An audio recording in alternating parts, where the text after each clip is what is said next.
Existieron para la era apostólica y fueron diseñados para los incrédulos, no creyentes, para que los incrédulos pudieran ser convencidos por estos milagros, que de hecho la palabra de Dios estaba siendo hablada por las bocas de los apóstoles y profetas de la primera iglesia. Ahora, el punto es obvio. Si usted tenía una multitud de personas hablando y no había un estándar mediante el cual pudiera juzgarlos, nadie sabría qué creer, y entonces, junto con los que hablaban la verdad, junto con los verdaderos apóstoles y los verdaderos profetas, habían ciertos milagros para que la gente fuera convencida que ellos de hecho hablaban la palabra misma de Dios. Ahora quiero repasar este concepto con usted por tan solo un momento, y si usted me acompaña a Marcos 16, ese es el último capítulo en el libro de Marcos, y no voy a entrar a un estudio crítico para determinar si esto pertenece a este punto o no. Supongamos por un momento que pertenece a este punto. E incidentalmente, hay nueva evidencia en base a 2 nuevas tesis que acaban de ser escritas, con nueva evidencia de manuscritos, que la última parte de Marcos pertenece al texto.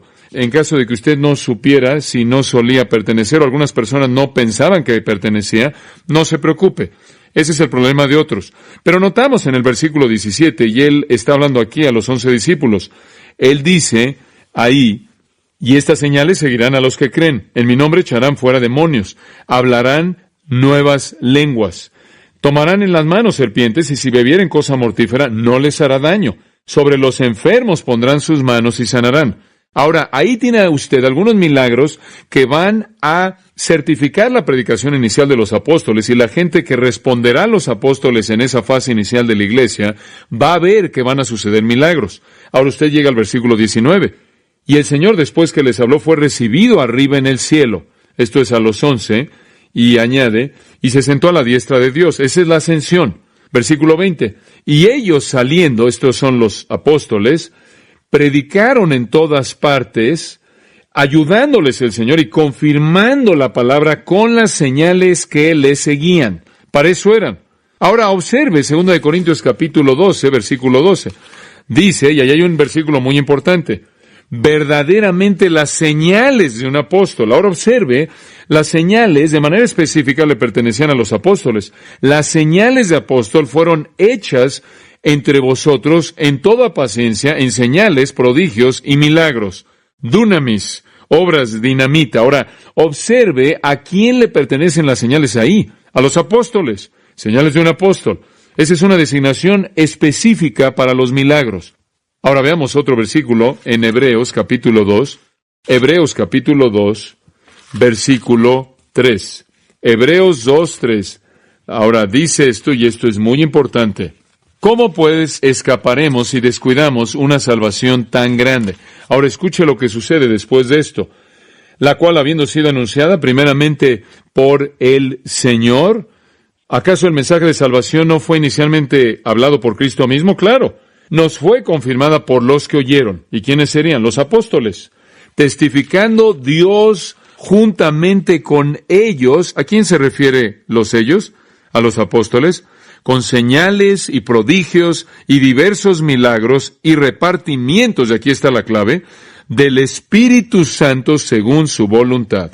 Ahora, ahí lo tiene, amigos míos. Los apóstoles hicieron milagros para confirmar la palabra.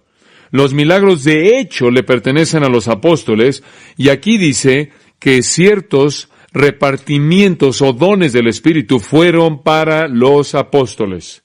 Ahora, cuando usted llega a 1 Corintios 12 y ve los dones milagrosos, usted sabe entonces que esos son los dones de los que se habla como las señales, prodigios y milagros que le pertenecen a los apóstoles con el propósito de confirmar la palabra y establecer su veracidad en las mentes de las personas que no tenían otro estándar.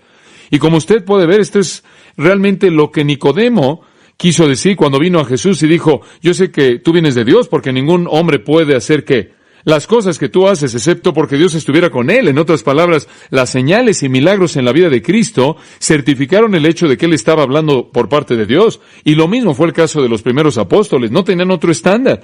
No había palabra escrita de Dios. Todavía no estaba el estándar acumulado del Nuevo Testamento. Entonces las señales se volvieron la confirmación de la palabra. Esas señales debían ratificar o establecer la verdad. Ahora, en la primera iglesia, este era un componente necesario de la predicación y enseñanza de los apóstoles y los primeros profetas. E incidentalmente, estos dones fueron evidentemente transmitidos de los apóstoles a otros profetas de la primera iglesia al imponerles las manos.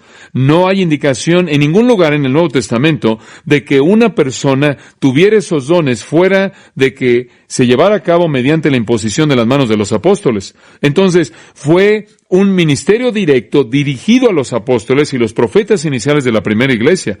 Warfield, uno de los más brillantes eruditos bíblicos que jamás vivió, dijo lo siguiente, y cito: estos dones milagrosos fueron parte de las credenciales de los apóstoles como agentes con autoridad por parte de Dios al establecer la iglesia. Su función de esta manera los confinó de manera distintiva a la iglesia apostólica y de manera necesaria dejaron de existir con ella. Fin de la cita. Ahora, ciertos pasajes de manera específica asocian estos dones milagrosos del Espíritu con la obra de los apóstoles. Y les voy a dar un par de ilustraciones.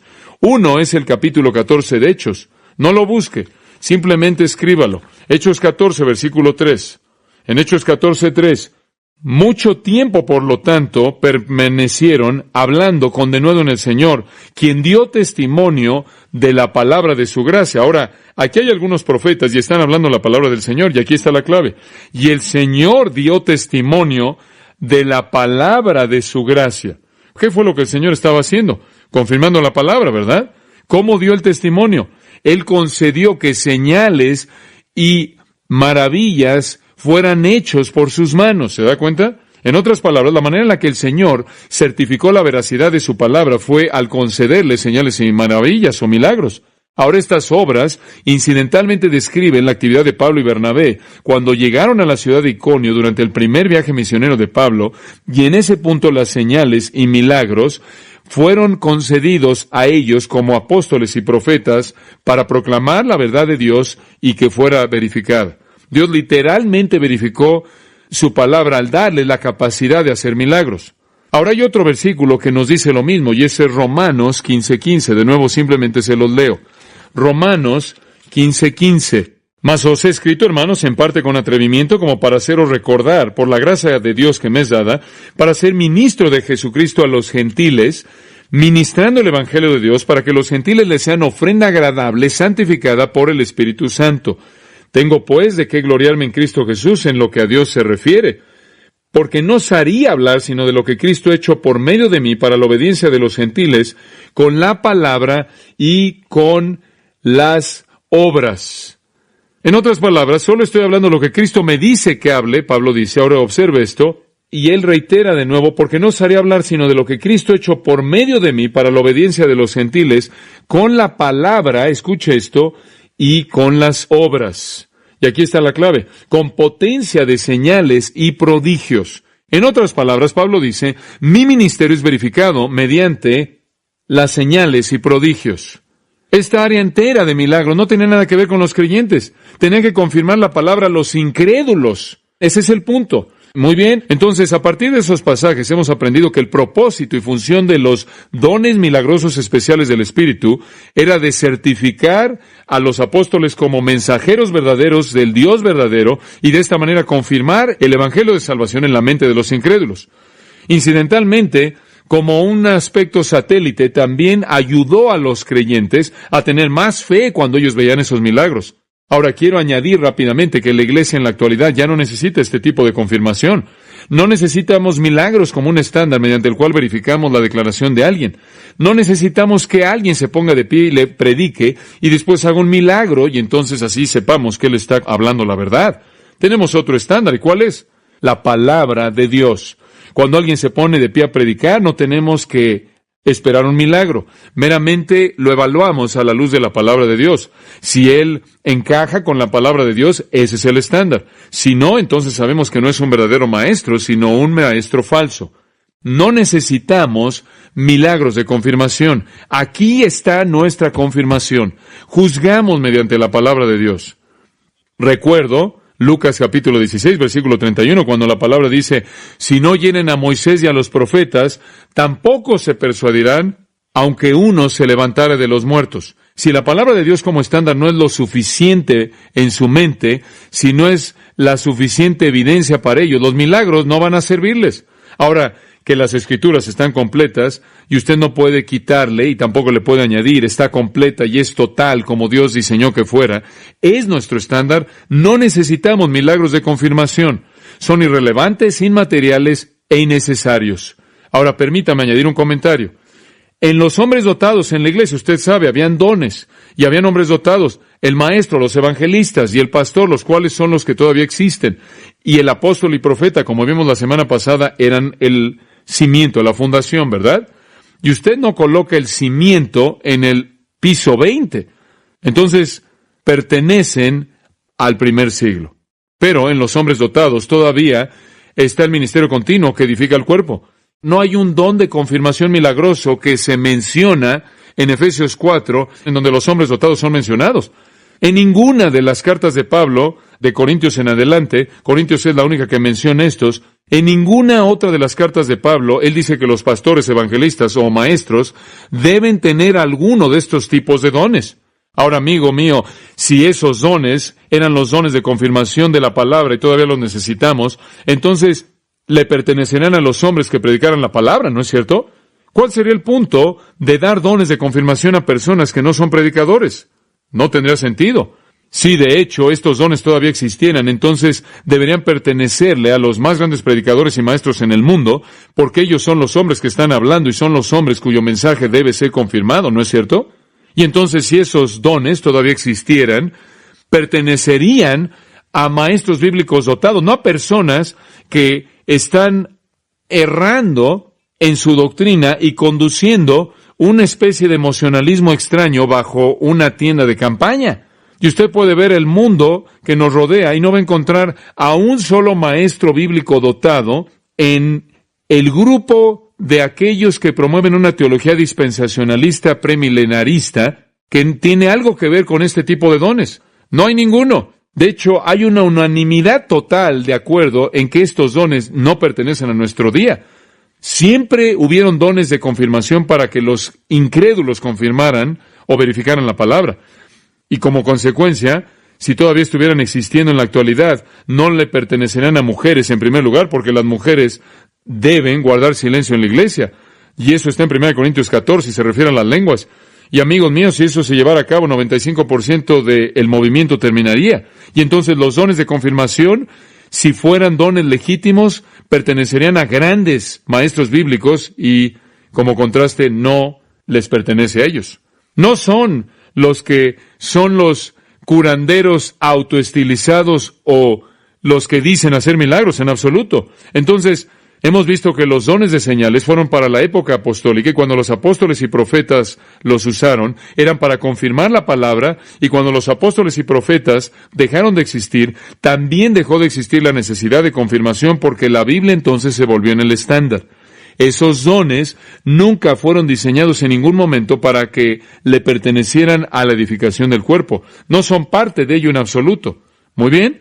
Ahora veamos 4 de los dones temporales de señales específicos. Y están aquí para nosotros en el versículo 10.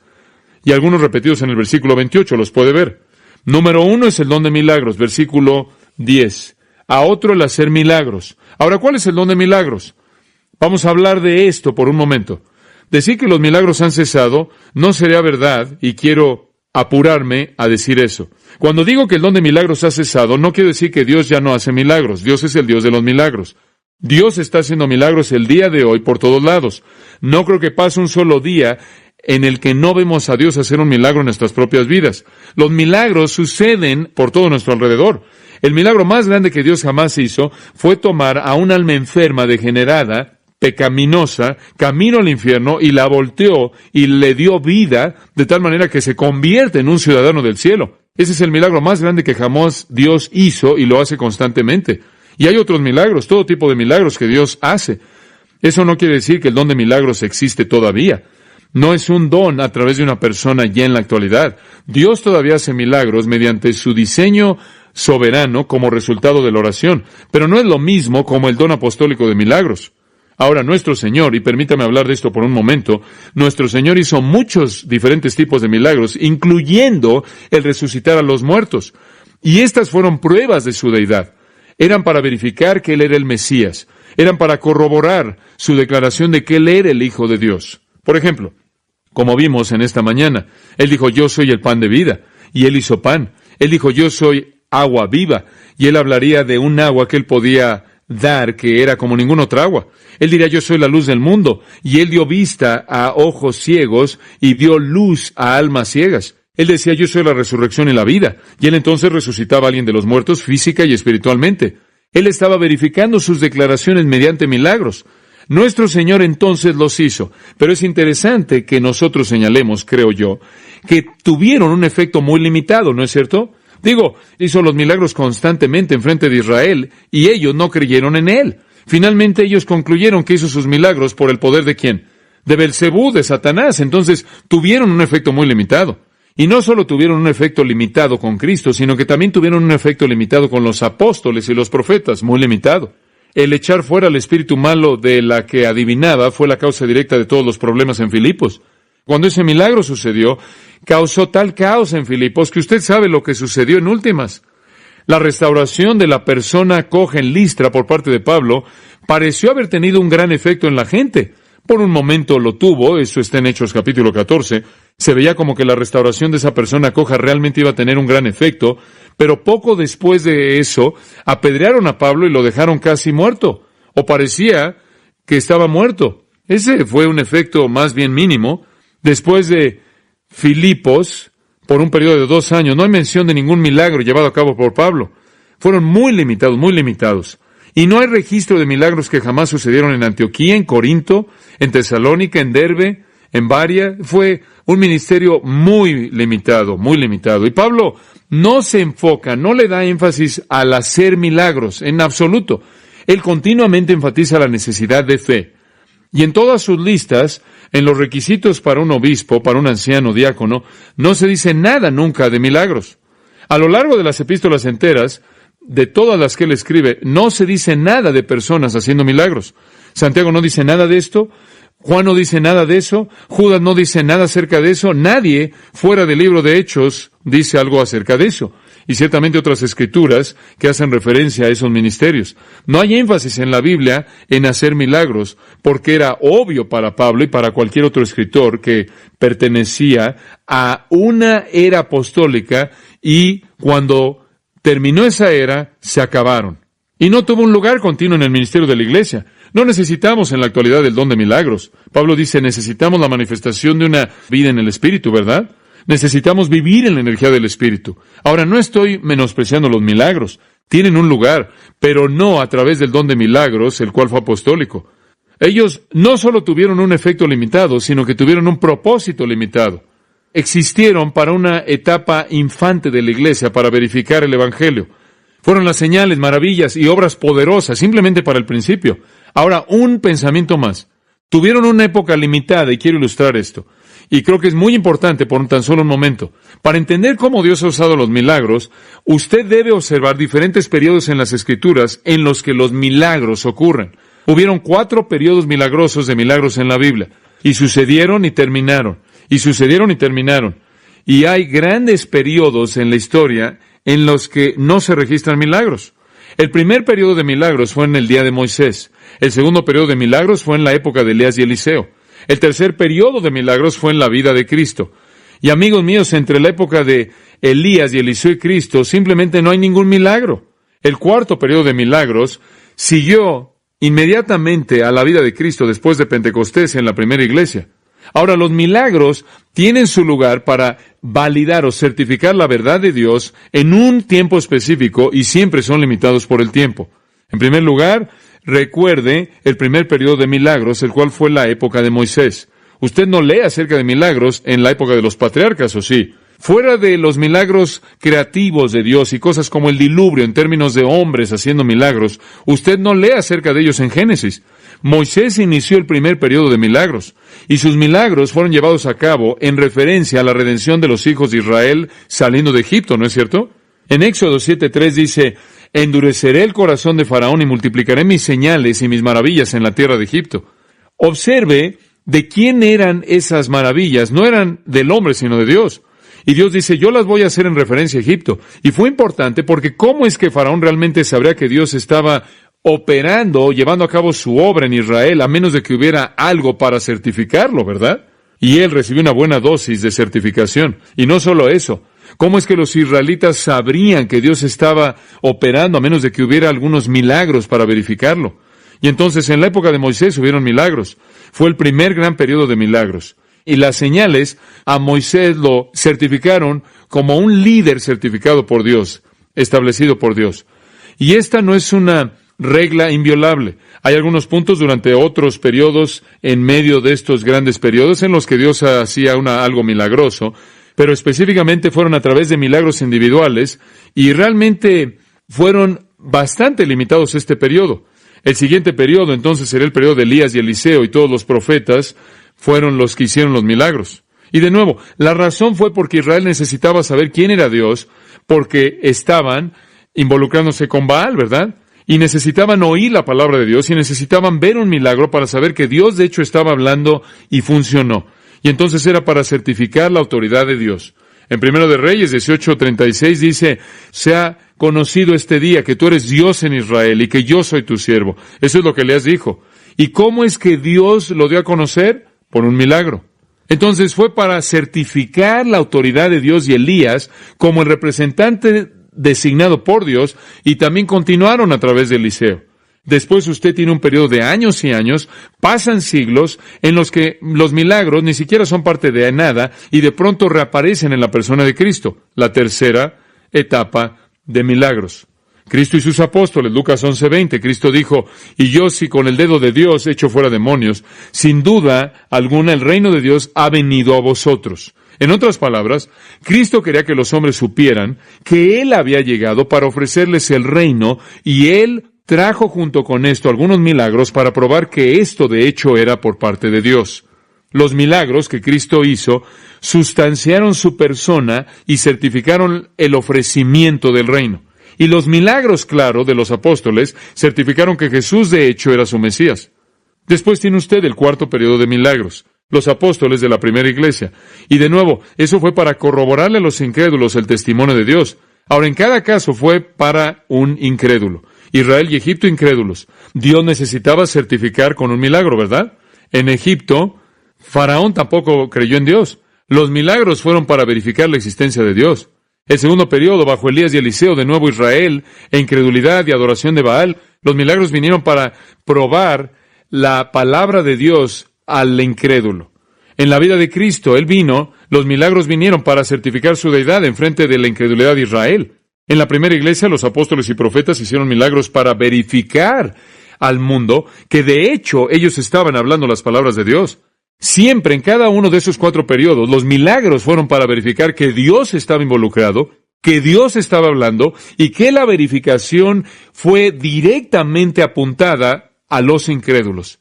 Y claro, como un comentario al margen y claro, como un propósito secundario, obviamente, fortalecerá la fe de un creyente. Pero el propósito fue para los incrédulos. Y entonces, en cada caso de los cuatro periodos de milagros, los milagros fueron llevados a cabo en un contexto de incredulidad diseñados para ser una certificación para los incrédulos.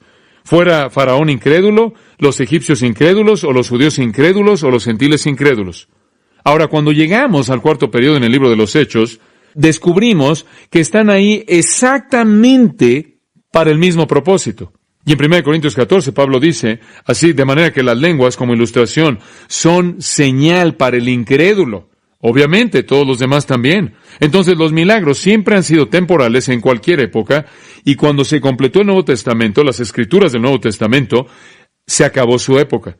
La certificación de cualquier ministro deja de ser milagros y se vuelve la palabra de Dios. Y si un hombre se adhiere a la palabra de Dios, entonces él es certificado, ¿no es cierto? Ahora, quisiera añadir rápidamente que Dios todavía está haciendo milagros en la actualidad, pero no para certificar su palabra. Él los está haciendo de manera independiente de cualquier don de cualquier hombre, sino más bien en respuesta a la fe y la oración y conforme a su propio diseño soberano. El segundo don milagroso es el don de sanidades o de curaciones. Si usted observa ahí en el versículo 30, habla del don de sanidades. El don de sanidades era la capacidad de sanar o de curar cuando la oportunidad se presentaba, cuando un hombre de hecho tenía el don para curar a la gente. Ahora, no era su propio poder. ¿Se acuerda usted de Pedro y Juan? Dijeron en el nombre de Jesús de Nazaret que levántate y anda. En el nombre de Jesús de Nazaret, levántate y anda. Nunca fue su propio poder, sino que tuvieron la capacidad de llamar, de invocar el poder de Cristo en cualquier momento para curar. Este fue el don de curación y siempre ha sido realizado para verificar la palabra. Siempre fue un don de confirmación para un incrédulo. Ahora, no estoy diciendo que la curación ha cesado. Sería torpe decir eso. La curación se sigue llevando a cabo, ¿no es cierto? Dios está curando. La gente son milagros de la gracia de Dios y de la curación, de la sanidad. Usted sabe, hemos orado por gente y Dios los está sanando de enfermedades cuando han ido más allá del punto de la ayuda médica. Claro que Dios todavía sana, pero el don de sanidad cesó en la era apostólica. Dios en la actualidad sana en su voluntad soberana y en respuesta a la oración de fe, ¿no es cierto? E incidentalmente creo que hay un don que produce la sanidad. Usted sabe, no es el don de sanidad. ¿Sabe cuál es? Es el don de fe. El don de fe es lo mismo como el don de la oración y creo que es un don que resulta en sanidad, en curación, porque Dios oye y responde la oración. Y como dije antes, si el don de sanidad todavía existiera, pertenecería a personas que son maestros de la palabra, pero en lugar de esto, la gente que dice tener el don de curación no sabe distinguir la A de la B de la Biblia. Tienen la teología más confusa y mezclada. En cierta manera son los supervendedores autodesignados operando en base a su desempeño. Y cuando usted los confronte con doctrina sana, probablemente no podrían digerirla. Dice usted, bueno, ¿qué hay acerca de tal o cual persona? Los he visto y alguien obviamente se sanó. Yo no negaría la sanidad de alguien, la curación de alguien. Quizás esa persona cree que tiene el don de sanidad y lo que realmente tiene es el don de fe. Y es Dios respondiendo a su oración, no su poder y no su don. Yo no tengo problema en explicar los casos. Lo único que quiero hacer es orientar la teología y dejar que Dios se preocupe por lo que sucede en cada caso individual. Eso no es para mí el juzgar. Lo único que quiero hacer es que mi teología sea correcta. Y como dije antes, si hay un don de sanidad, pertenecerá a los maestros bíblicos y no será para confirmar su enseñanza y su predicación, sino en lugar de esto, supuestamente le pertenece a personas que son tan ignorantes de la palabra de Dios que es una vergüenza, que están ahí por todos lados, saturados o controlados por una especie de emocionalismo que no tiene nada de profundidad. Pero el don apostólico de sanidad ha cesado. Y quiero mostrarle algo acerca de eso. Los escritores del Nuevo Testamento lo sabían. Ellos sabían que venía a su fin. Inclusive en los últimos años del ministerio de los apóstoles, este don comienza a desaparecer. Y usted sabe, inclusive en los últimos años del ministerio de los apóstoles, la gente que estaba enferma se quedó enferma. Dios se rehusó a sanar a Pablo. Timoteo estaba enfermo. Probablemente él tenía una úlcera. ¿Sabe lo que Pablo le dijo? Vete a buscar al que tiene el don de sanidad. No, le dijo, toma un poco de vino por causa de tu estómago. ¿Qué quiere decir eso? Eso significa que la medicina está operando y el don de sanidad está saliendo. Y en 2 de Timoteo 4:20 hay un hombre llamado Trófimo que se quedó enfermo en Mileto. Estar en Mileto no tiene nada que ver con estar enfermo, pero simplemente resulta que él estaba ahí y Pablo lo dejó ahí y dice que a Trófimo dejé enfermo. Entonces, Pablo tenía el don de sanidad y él había sanado previamente. Pero si el don de sanidad fuera algo tan importante, ¿acaso Pablo no lo habría ejercido para ayudarle a Trófimo? ¿Les faltaba fe? No, no les faltaba fe. Alguien siempre dice, bueno, yo sé que alguien fue sanado, gracias a Dios. Conozco algunas personas que fueron sanadas también, pero no fue ningún hombre el que lo hizo. Fue el diseño de Dios. Ahora, permítame decirle esto. En primer lugar, creo que hay algunos de ustedes que dicen que todas estas supuestas curaciones se llevan a cabo y existen. En primer lugar, permítame decirle que muchas de ellas son falsas. Ahora, digo esto con mucha honestidad. Cuando yo estuve en el seminario hice un estudio en profundidad acerca de esto y realmente entraba en profundidad y descubrí todo este sistema de tarjetas. Escuche, si solo usted tiene un brazo o si le falta un miembro en el cuerpo, usted no entra en la fila de sanidad. No pueden manejar eso. Siempre es un problema interno que es invisible al resto de la audiencia. Y piensa en el hecho de que la Clínica Mayo hace algunos años atrás hizo la declaración de que el 85% de todas las personas enfermas están enfermas porque creen que están enfermas. Entonces tiene usted a mucha gente con quien trabajar. 85% de las enfermedades tienen una causa psicosomática y eso no es ningún milagro, sino que más bien es agradable que alguien pueda convencerlos de que no están enfermos. En tercer lugar, permítame decirle esto. Yo creo que Satanás provee muchas de las supuestas sanidades. Y digo esto, si un hombre tiene el don de sanidad, ¿qué está haciendo ahí en una tienda de campaña? ¿Por qué no está en el hospital? Si realmente tuviera el don de sanidad, ¿por qué no simplemente sale al pasillo y sana? Bueno, las ofrendas no son buenas en el hospital. Ahora, algunas veces puede haber una verdadera cura porque Dios ha respondido a la oración. Y no estoy metiendo a todos en el mismo grupo. Me acuerdo de leer acerca de una historia de un hombre llamado Cole, que un pequeño niño se le acercó. Esto fue cuando estaba yo estudiando en Havinen, Florida, y un pequeño niño era parapléjico y tenía ciertos aparatos en sus piernas y tenía unos 10 años de edad. Y estuvieron empujando esto, diciendo que estas cosas, y la gente estaba gritando, y le dijeron a la mamá, quítale los aparatos de sus piernas. Y la madre, claro, en medio del emocionalismo, le quitó los aparatos, y el niño, de hecho, dio 3 pasos, y todo el mundo entró en una histeria. Bueno, simplemente fue un proceso de la mente sobre la materia. Él dijo, nunca le vuelva a poner esos aparatos en las piernas del niño. Y en 2 semanas entró la gangrena, y llevó al niño al hospital, y el doctor dijo, si usted hubiera llegado aquí un día después, hubiéramos tenido que cortarle ambas piernas. Bueno, más fraude salió, y el hombre eventualmente terminó en la cárcel. Cuando hay curación, amigos míos, no es porque un hombre lo hizo, es porque Dios diseñó hacerlo en su soberanía en respuesta a la oración de fe. Ahora, usted dice, ¿crees tú que todos los que están sanando ahí están haciéndolo por dinero y son unos farsantes? No, creo que quizás hay algunos que realmente creen, que realmente se han convencido que es real. Y después creo que hay otros que creen que son sanadores, pero realmente tienen el don de fe. Y las cosas realmente suceden porque tienen el poder de la oración. Pero no es el don de sanidad, de curación. Simplemente no entienden su teología. La idea de que usted puede sanar a personas ahí en una fila es ridículo. Inclusive los discípulos no pudieron hacer eso. En Mateo 17 vienen a Jesús y dicen, ¿qué está mal? No lo podemos hacer. Dios, en respuesta a la oración que cree, lleva a cabo milagros. En tercer lugar, y vamos a unir estos 2 dones, versículo 10, tercer y cuarto don, varios tipos de lenguas y la interpretación de lenguas. Ahora quiero considerar varias preguntas. No voy a hablar de manera exhaustiva de este punto, pero creo que es algo importante, y quiero decir desde el principio al hablar acerca de las lenguas, y tengo un gran amor en mi corazón hacia aquellos en el cuerpo de Cristo. No me importa si hablan en lenguas o no hablan en lenguas. Y no estoy diciendo esto de una manera arrogante. Estoy diciendo esto para ser muy honesto. Tengo algunos queridos amigos que amo mucho y creo que conocen a Jesucristo de una manera vital y real. Y yo creo que de hecho están operando exitosamente en un ministerio que Dios está bendiciendo, que están ellos en un error en este punto. Y amigos míos, hay muchos errores mucho más serios que este, y quizás el chisme es uno bueno, debido a que está ligado al homicidio y otras cosas en algunos de los catálogos del Nuevo Testamento. Pero con mucha frecuencia pensamos que debido a que alguien está en el error de hablar en lenguas, son un hereje abierto. Y quizás no sea así. Si hay grados, hay cosas infinitamente más serias que esas. Y entonces no estoy tratando de azotar a estas personas.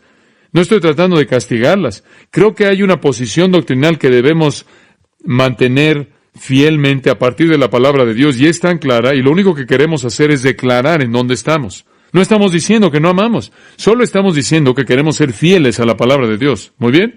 Ahora, ¿cuál era el don de lenguas y cuál era su uso? Era una capacidad dada por el Espíritu Santo, escuche esto, para hablar en un idioma extranjero, para declarar las obras maravillosas de Dios como un milagro de verificación. Observe Hechos, capítulo 2, versículo 1. Y cuando el día de Pentecostés ha venido en su plenitud, todos estaban unánimes en un lugar, y de pronto vino un ruido del cielo, como un viento fuerte, y llenó la casa en donde todos estaban sentados. Y aparecieron ahí lenguas como de fuego, que se pusieron sobre cada uno de ellos. Y estos son los discípulos que están esperando, 120 de ellos probablemente, y todos fueron llenos del Espíritu Santo y comenzaron a hablar en otras lenguas. Y esa es la palabra glosa, idiomas, conforme el Espíritu les dio que hablasen. Y estaban ahí en Jerusalén, y habían ahí en Jerusalén morando judíos, hombres devotos de toda nación bajo el cielo. La razón de esto fue porque fue la fiesta de Pentecostés y todos los judíos devotos vinieron a Jerusalén. Fue un tiempo perfecto para declarar las obras maravillosas de Dios en el nacimiento de la iglesia. ¿Qué mejor momento cuando tienes a todos los extranjeros ahí?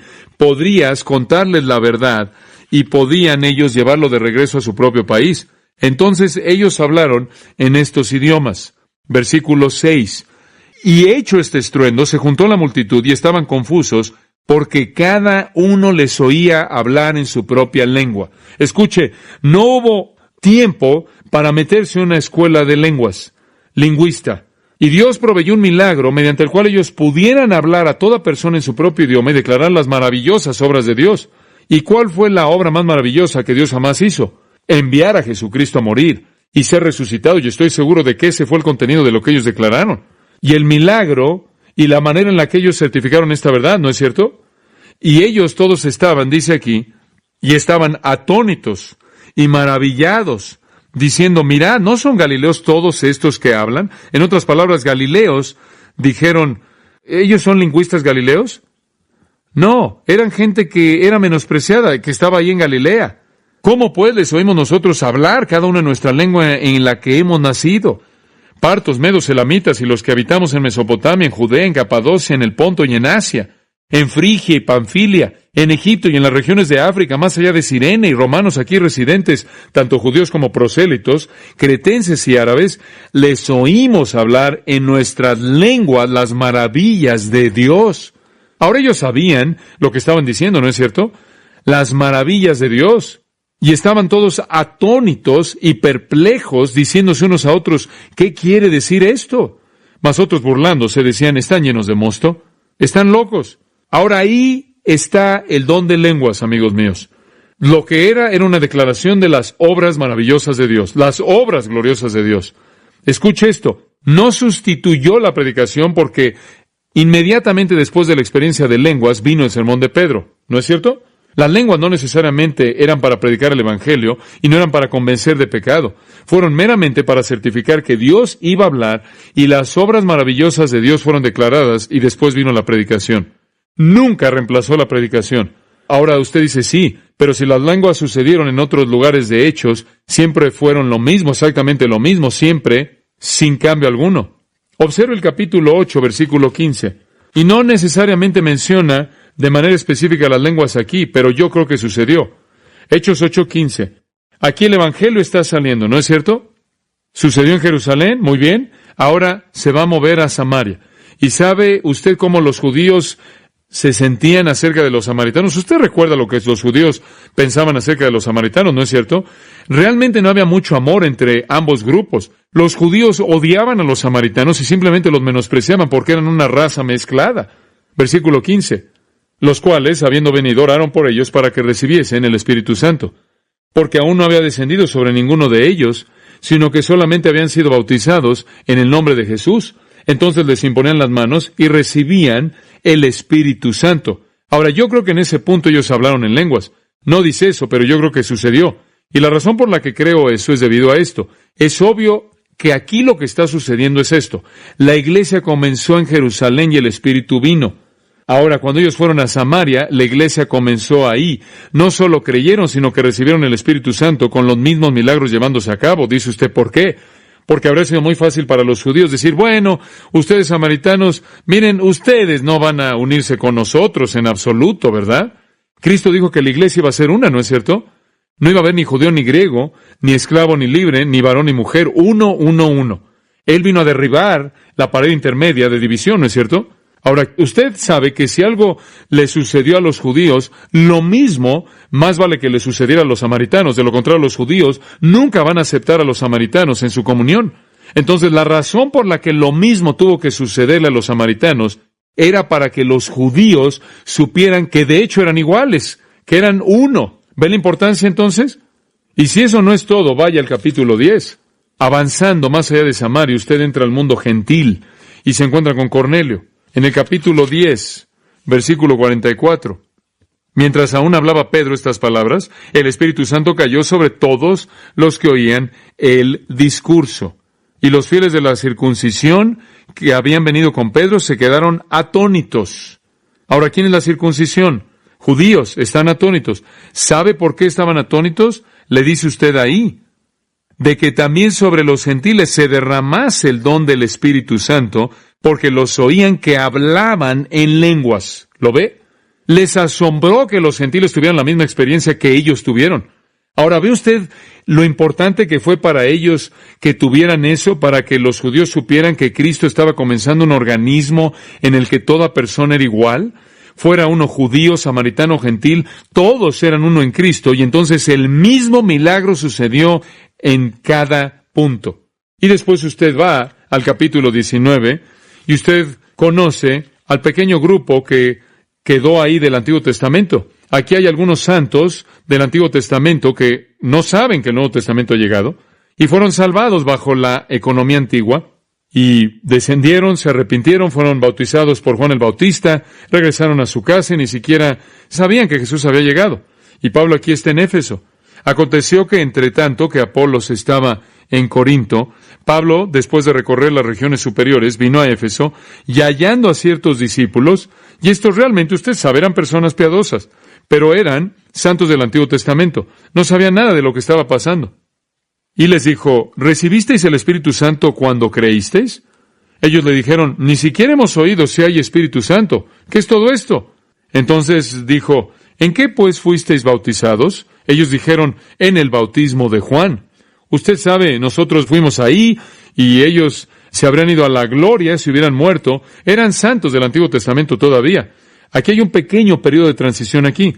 Y Pablo dijo, Juan bautizó con bautismo de arrepentimiento, diciendo al pueblo que creyesen en aquel que vendrá después de él, este es, en Jesús, el Cristo. Cuando oyeron esto, fueron bautizados en el nombre del Señor Jesús. Ellos dijeron, oh, Cristo vino, muy bien. Usted sabe, y ellos entonces creyeron, fueron bautizados, versículo 6, y habiéndoles impuesto Pablo las manos, vino sobre ellos el Espíritu Santo, y hablaban en lenguas. ¿Lo ve? ¿Por qué hablaron también en lenguas? Porque necesitaba que ocurriera el mismo milagro que ocurrió con los judíos, para que todos ellos entendieran que eran uno. No habría niveles de desigualdad. ¿Ve usted lo importante que es esto? Realmente crítico. Y esa es la razón por la que esto ocurre esas 4 veces en Hechos, para que todos vean que están en el mismo nivel. Siempre fue lo mismo. Ahora, rápidamente mantenga esto en mente. En el Nuevo Testamento, en la era apostólica, y aquí hay un punto clave, cada vez que las lenguas ocurrieron de manera legítima, siempre fue un idioma conocido. Oh, esto es tan importante. Amigos míos, nunca fue balbuceo, nunca. Siempre fue un idioma extranjero conocido, aunque el orador no lo conocía. Dice usted, ¿cómo sabes esto? Bueno, porque en Hechos capítulo 2 dice que todos esos fueron idiomas, ¿no es cierto? Porque la palabra glosa significa idioma. Porque en Hechos 10, lo acabamos de leer, dice que estaban glorificando a Dios. ¿Cómo supieron que estaban glorificando a Dios a menos de que estuvieran hablando en un idioma que ellos entendieron? Siempre fue un idioma conocido. Hechos 11 y 2 versículos. Permítame leérselos. Versículos 15 y 17. Los voy a leer al revés, comenzando en el versículo 17. Si Dios pues les concedió también el mismo don que a nosotros que hemos creído en el Señor Jesucristo. Pedro aquí está reportando su experiencia gentil con Cornelio y dice, ¿saben una cosa? ¿Saben que esos gentiles recibieron el mismo don que recibimos? Y ahora, si eran idiomas conocidos en Hechos 2, cuando los judíos lo recibieron, y los gentiles recibieron lo mismo, ¿qué fue entonces lo que recibieron? Idiomas conocidos, mismo don. Y Hechos 19:5, es lo mismo con los discípulos de Juan. Dice las mismas palabras de nuevo. Permítame darle otra razón. Si usted está en 1 Corintios 2, se notará que en el versículo 10 dice diversos géneros de lenguas. ¿Ve eso ahí? Diversos géneros. La palabra géneros es la palabra ginás, de la cual obtenemos nuestra palabra genio o género. Ginás aquí es ginaglocan, una forma diferente, pero es la misma palabra ginás. ¿Sabe lo que ginás significa? Significa una nación o raza o tipo. ¿Sabe usted lo que significa cuando dice géneros de lenguas? Significa idiomas específicos nacionales, razas de lenguas. Ginás tiene que significar tipo. No significa un tipo de balbuceo, Porque un balbuceo no es cierto tipo, simplemente es un balbuceo. Usted no podrá decir diferentes tipos de balbuceo. Balbuceo es balbuceo, no hay tipos de balbuceo. Ginagloca significa naciones específicas de lenguas, de idiomas. Y le voy a decir algo más acerca de ese versículo. Notará que el don compañero, la interpretación de lenguas, la palabra interpretación es la palabra arminai. ¿Sabe lo que significa en el griego literalmente? Traducción. Eso es exactamente lo que significa, y usted no puede traducir el balbuceo. Si alguien tuviera el don de hablar en idiomas verdaderos, alguien más tendría que tener el don de traducirlos. Usted no puede traducir el balbuceo. Notará usted también en todas las ocasiones en las que 1 Corintios 14 tiene la palabra desconocida, siempre en algunas versiones está en itálicas, en letras inclinadas. Alguien puso ahí esas palabras pensando que eso ayudaría, y no ayudaron. Notará también en 1 Corintios 14:7 que Pablo dice que cualquier tipo de lenguas tendría que tener estructura gramatical. Y aún cosas sin vida dan un sonido, sea la flauta, el arpa, a menos de que tuvieran distinción en sonidos. ¿Cómo entonces será sabido que es una flauta o un arpa? Usted sabe, lo que los corintios estaban haciendo era hablar en balbuceo. Estaban ejerciendo una falsificación carnal de balbuceo. Y Pablo dice, aun cuando un hombre toca una flauta, toca notas distintivas. Y un idioma tiene una estructura gramatical y todo lo que estaban haciendo era repetir balbuceo. Versículo 11, Pablo dice, por tanto, si no conozco el significado de la voz, es solo una repetición de sonidos, y le seré al que habla como un bárbaro, y el que habla me será un bárbaro también. Puestos de pie, hablando balbuceo. Y ahí en el versículo 21 dice del capítulo 14, en la ley está escrita, y aquí hay una cita directa de Isaías 28, con lenguas de otros hombres y otros labios hablaré a este pueblo. Sin embargo, no me oirán, dice el Señor. Y en el Antiguo Testamento Isaías dijo eso en referencia al idioma sirio. Era un idioma conocido. Amigos míos, entonces no hay duda al respecto. Cada vez en corrientes enteras de idiomas de lenguas legítimas siempre fue un idioma conocido. Y eso en sí mismo eliminaría 100% del movimiento moderno, porque no es un idioma conocido. De acuerdo con los lingüistas, y estaba leyendo esto recientemente en un artículo, el movimiento moderno está compuesto de sonidos desconocidos sin ningún vocabulario, gramática distintiva y características extranjeras simuladas. Ahora, claro, usted debe mantener en mente también que en Corinto era abusado como todo lo demás. Lo triste es que la gente toma corintios como su patrón para lenguas, y los corintios eran las personas que estaban en la peor condición en la existencia del cristianismo. Habían pervertido todo lo que podía pervertirse lo pervirtieron. Dice usted, bueno, ¿qué problemas tuvieron? Gromacki en su libro dijo que aquí están algunos de los problemas en Corinto que aprendemos a partir del libro. División, carnalidad, conceptos equivocados del ministerio del Evangelio, perversión sexual, demandas entre cristianos, abusos morales de los cuerpos de los creyentes, ignorancia de las relaciones matrimoniales y el propósito de la virginidad, violaciones de la libertad cristiana, insubordinación de las mujeres, abusos de la mesa del Señor, ignorancia de los dones espirituales y una negación de la resurrección del cuerpo. Ahora ese es un desastre.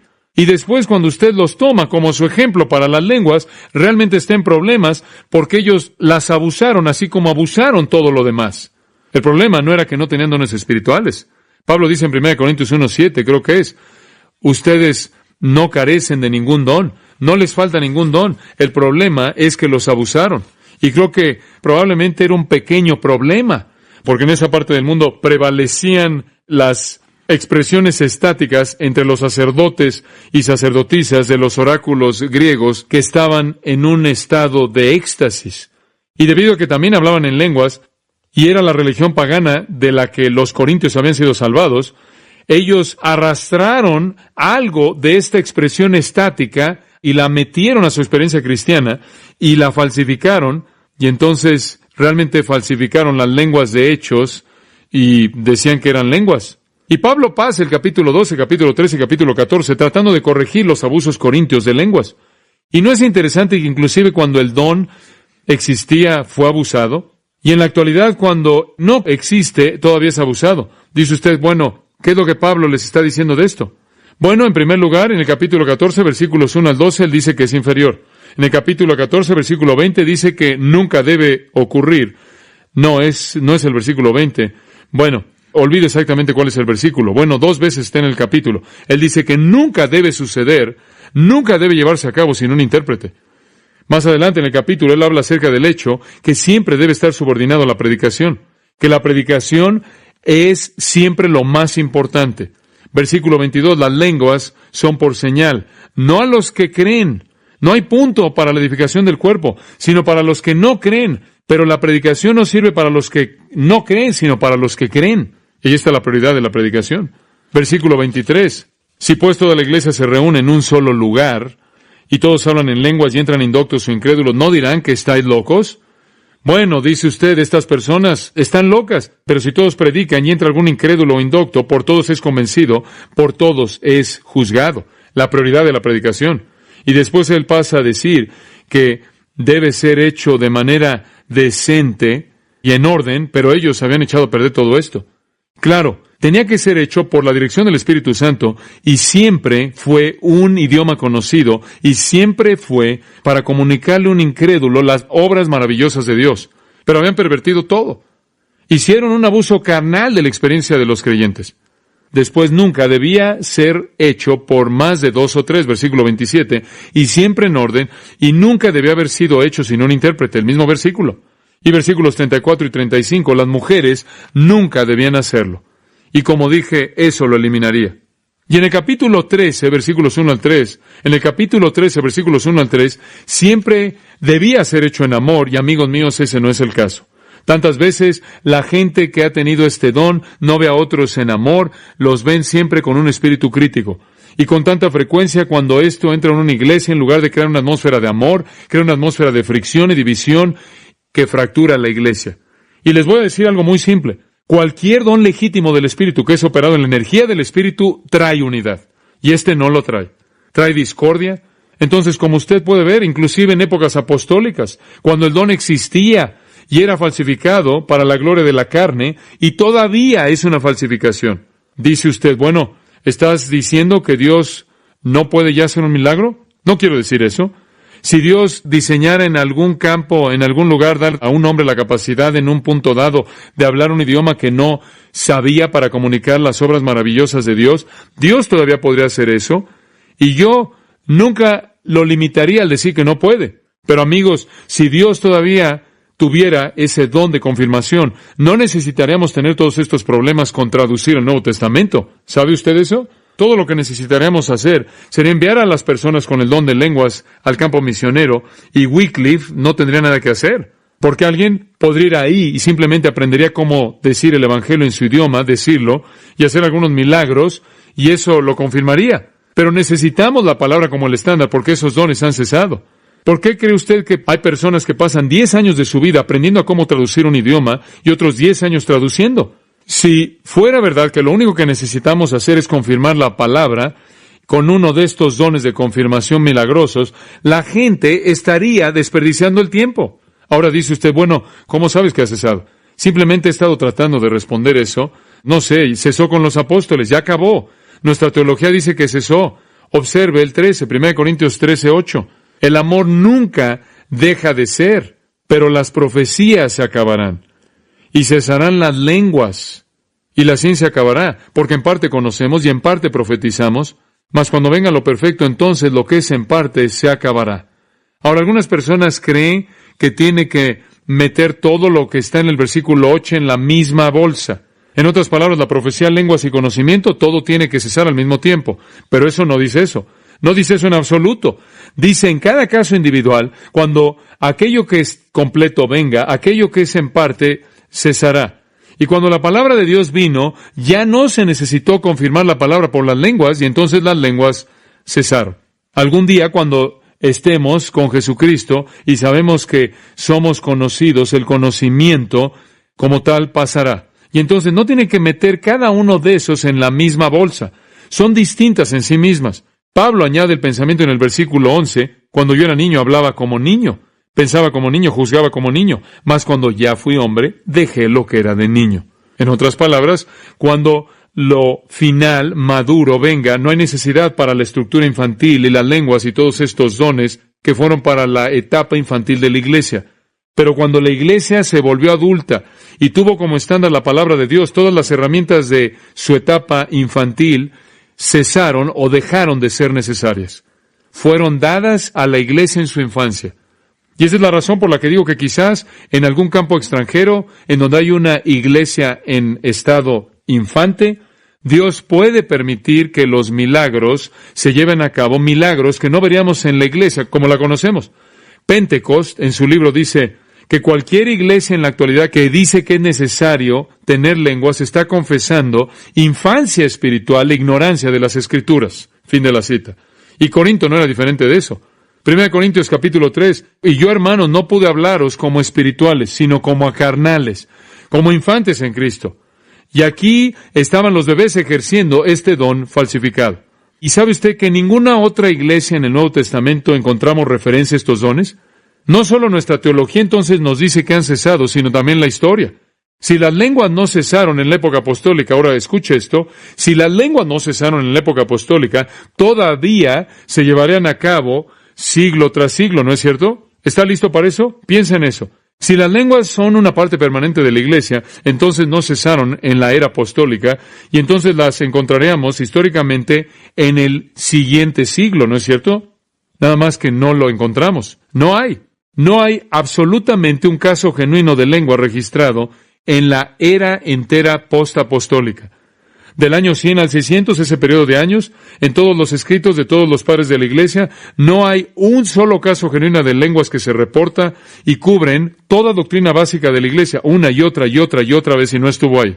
El testimonio de hombres como Justino Mártir, Orígenes, Crisóstomo, inclusive Agustín, ni siquiera mencionan esto como existiendo. E incidentalmente, en los 3 siglos que siguieron a la era apostólica, solo hay 2 referencias a lenguas. Eso es todo. Una ocasión cuando un hombre llamado Montano habló en lenguas. Y la otra ocasión fue Tertuliano, y Tertuliano fue discípulo de Montano. Y en caso de que usted quiera saber qué tipo de hombre fue Montano, él era considerado por la iglesia como un hereje poseído por demonios, y él decía ser el único vocero a través del cual el Espíritu Santo hablaba. Esas son las únicas 2 ocasiones de lenguas en 600 años en la iglesia, en todos sus escritos. Ahora, si fue un don permanente, ¿qué hizo el Señor? ¿Dejó a la iglesia cojeando por 600 años en una etapa de crecimiento crítico? No creo. Durante la época oscura, durante los siguientes años, en las épocas de oscuridad espiritual, las lenguas volvieron a ser un poco revividas y fueron revividas en la Iglesia Católica. Y después siguieron y encontramos un grupo llamado los Shakers, los sacudidores. Y los Shakers era una secta comunista. Eran célibes. Es interesante que eran célibes porque su madre, su líder, era la madre Ann Lee. Y ella dijo que la segunda venida fue cumplida en ella. Bueno, debido a que eran célibes, murieron bastante rápido. El 7º artículo de fe en el mormonismo declara que los mormones hablan en lenguas. Entonces, en la era postapostólica, durante 600 años, el hablar en lenguas cesó. En la Edad Media y en el periodo de la Reforma, de alrededor del 590 al 1650, los católicos romanos dijeron que hubieron ciertas ocasiones en las que hubieron lenguas, todas conectadas con la oscuridad de esa época oscura, sin tener relación alguna con una experiencia vital con Cristo. En el periodo posreforma de 1650 a 1900, una corriente de lenguas se llevó a cabo en todo tipo de sectas raras, extrañas, ninguna de ellas ortodoxas. Los Shakers, los sacudidores de la madre Ann Lee, los Jansonitas, los Irwinitas, los mormones, etcétera, etcétera. Y el movimiento moderno de lenguas, como lo conocemos, nació en 1914. Durante 1800 años no hubieron lenguas. Ahora, ¿qué pasó? La Biblia dice que cesaron. La historia dice que cesaron. El establecimiento en 1914 de un movimiento en torno a las lenguas comenzó con lo que conocemos en la actualidad como el pentecostalismo. El nuevo pentecostalismo, el neopentecostalismo, el cual estamos viendo en todas estas denominaciones, realmente, ciertamente está desvaneciéndose un poco en la actualidad, pero realmente emergió, estaba en su flor, nació en Van Nuys, California, el 3 de abril de 1960, en la Iglesia Episcopal de San Marcos. Eso comenzó lo que es conocido como la glosolalia moderna, el movimiento moderno de lenguas. Ahora, amigos, si esta es una continuación del verdadero don, ¿qué pasó durante 1800 años? La ausencia casi total de lenguas en la iglesia durante 1800 años difícilmente es compatible con la declaración de que Dios quiso que el don fuera permanente. Y no fue así. Dice usted, bueno, ¿cuál es el don que en la actualidad se está llevando a cabo? Bueno, yo creo que la gente con mucha frecuencia es sincera, con mucha frecuencia no lo es. Creo que algunos de ellos realmente creen que es algo maravilloso. Creo que algunos de ellos creen que simplemente están presentando un show, están simplemente actuando. Yo no creo que usted puede meterlos a todos en el mismo grupo, pero creo que hay explicaciones para ello de manera psicológica, como fraude y también satánicas. Y cuando usted comienza a examinarlo, junto con las técnicas, es casi simplemente, bueno, permítame leerle lo que uno dice. Christensen, al escribir, y él es un promotor de el movimiento moderno de lenguas, dice esto: así es como usted debe hablar en lenguas. Incidentalmente hay un pequeño libro, un folleto, que habla de los 10 pasos para hablar en lenguas. Y dice lo siguiente, y cito: simplemente usted entra al silencio y determina no hablar una sílaba de cualquier idioma que usted ha aprendido. Fin de la cita. Si esa no es una buena manera de permitir que algún demonio controle su cerebro, no sé lo que es. Y de regreso a la cita. Sus pensamientos están enfocados en Cristo y después simplemente usted levanta o eleva su voz y habla confiando en que el Señor tome el sonido que usted le da y lo conforme en un idioma como balbuceo. Fin de la cita. De hecho, Bristin en su artículo dice, es bueno para comenzar si repite va una y otra vez rápidamente. El balbuceo es una palabra que ocurre varias veces en este tipo de patrón. Y eso es algo interesante. Eso es muy interesante. Porque me gusta lo que Pablo dice en 1 Corintios 13:11. Cuando yo era niño hablaba como niño, pensaba como niño, juzgaba como niño. Mas cuando ya fui hombre no dije va. Capítulo 14, versículo 15. ¿Qué es? Dice aquí Pablo en el 14:15. ¿Qué pues? Aquí hay un versículo importante. Oraré con el Espíritu, pero oraré también con el entendimiento. Usted no le habla a Dios sin su cerebro. Versículo 20, hermanos, no seáis niños en el modo de pensar. Evidentemente los corintios tenían el mismo tipo de patrón. Esto es algo necio. Eso es necedad. ¿Cuál será la razón por la que un hombre hablaría como bebé, a no ser de que fuera para experimentar algún tipo de estimulación